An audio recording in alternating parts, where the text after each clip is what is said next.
Now, back to the controversy swirling around Donald Trump Jr. and the president's top campaign aides. The email exchange published by Donald Trump Jr. on Tuesday reignited a legal debate about whether members of the Trump campaign engaged in an unlawful activity. We get two perspectives now from Bob Bauer. He served as White House counsel to President Obama from 2009 to 2011. He's now a lawyer in private practice in Washington. And Jed Shugerman. He is a professor at Fordham University Law School.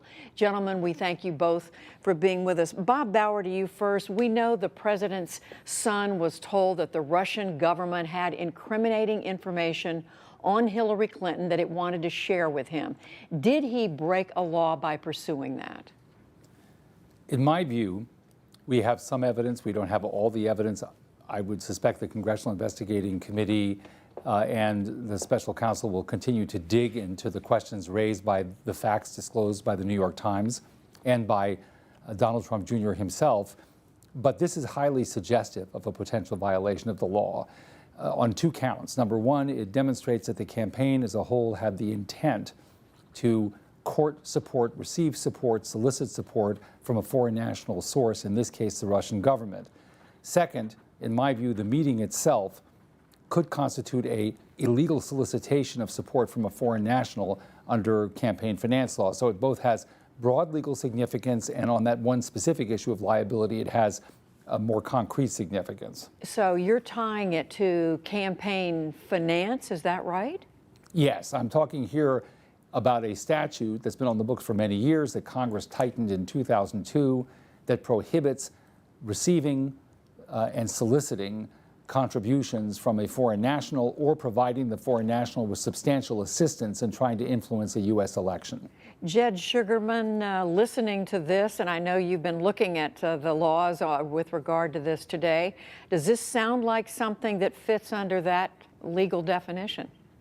Yeah, I've been looking at this quite a bit, and I've been reading Bob's work, and Bob is generally, he's a terrific expert on this. I think I disagree with him in how far to apply campaign finance law. I'm very sympathetic to his perspective here. However, I think we're getting into some dangerous territory with applying federal election law too broadly at this stage. News keeps breaking every day, so I'm just saying what we know now. To argue that this meeting itself is a violation of the campaign finance law raises a couple of questions. First of all, it raises the danger of applying and criminalizing contacts between anyone in a campaign with a foreign national. Let me give you a hypothetical. Imagine if there was a website that published what purported to be the birth certificate of President Obama from Kenya, and an Obama staffer went and met with Kenyan nationals to find out about the veracity of that document. Under this interpretation, right, that would still be a thing of value, but would we criminalize the Obama campaign for checking? And similarly, would we say of the Romney campaign, you can't do opposition research by investigating? Well, Yeah, go ahead. I was just going to say, let me just stop you there on that point. What about that, Bob Bauer? I mean, that there's a danger here in making this cover any kind of information that's shared with a campaign by a foreign entity.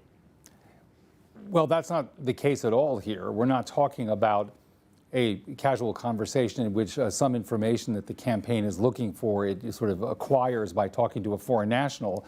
We're talking about an operational link between a foreign government and a campaign, one in which the foreign government is stating its intention to provide ongoing support, dispatches one of its emissaries, if we are to understand the facts as so far presented in the news, dispatches one of its emissaries from Moscow to Washington, D.C., and on top of all of that, not only does the campaign indicate that it's anxious for the help, but as you recall, Donald Trump Jr. even suggests in one of his emails that he would like to discuss timing, that if the information is as good as advertised, he'd like to see it released later in the summer.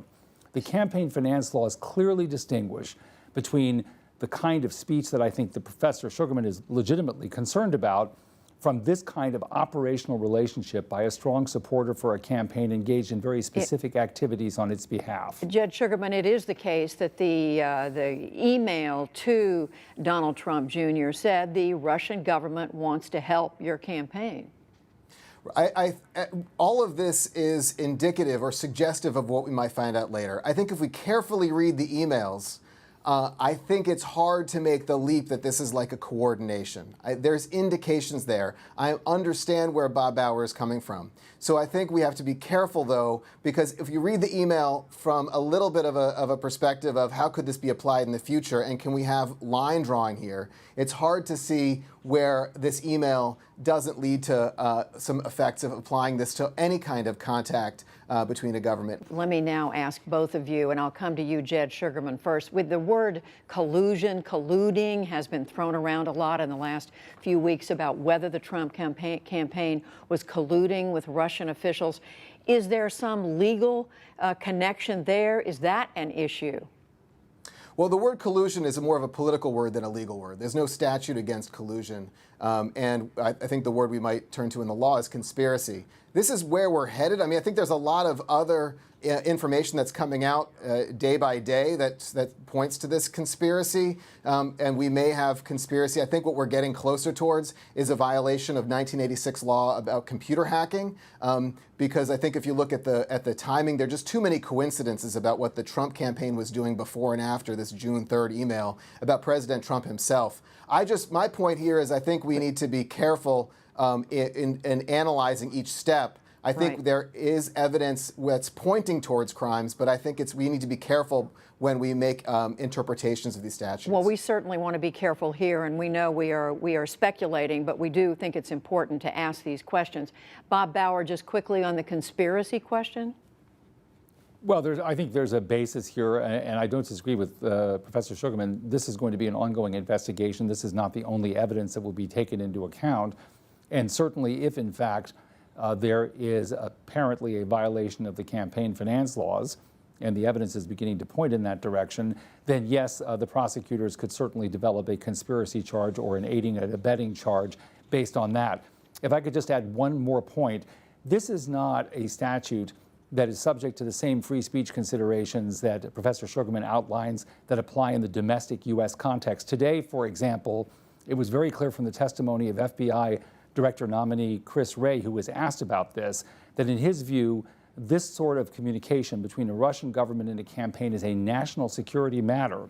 And he said any meeting like that should not have been taken unless the campaign had consulted with what he called its legal advisors. So I think it was clear from the FBI director's remarks here, this is a national security issue, the free speech considerations are different, and the implications are legal.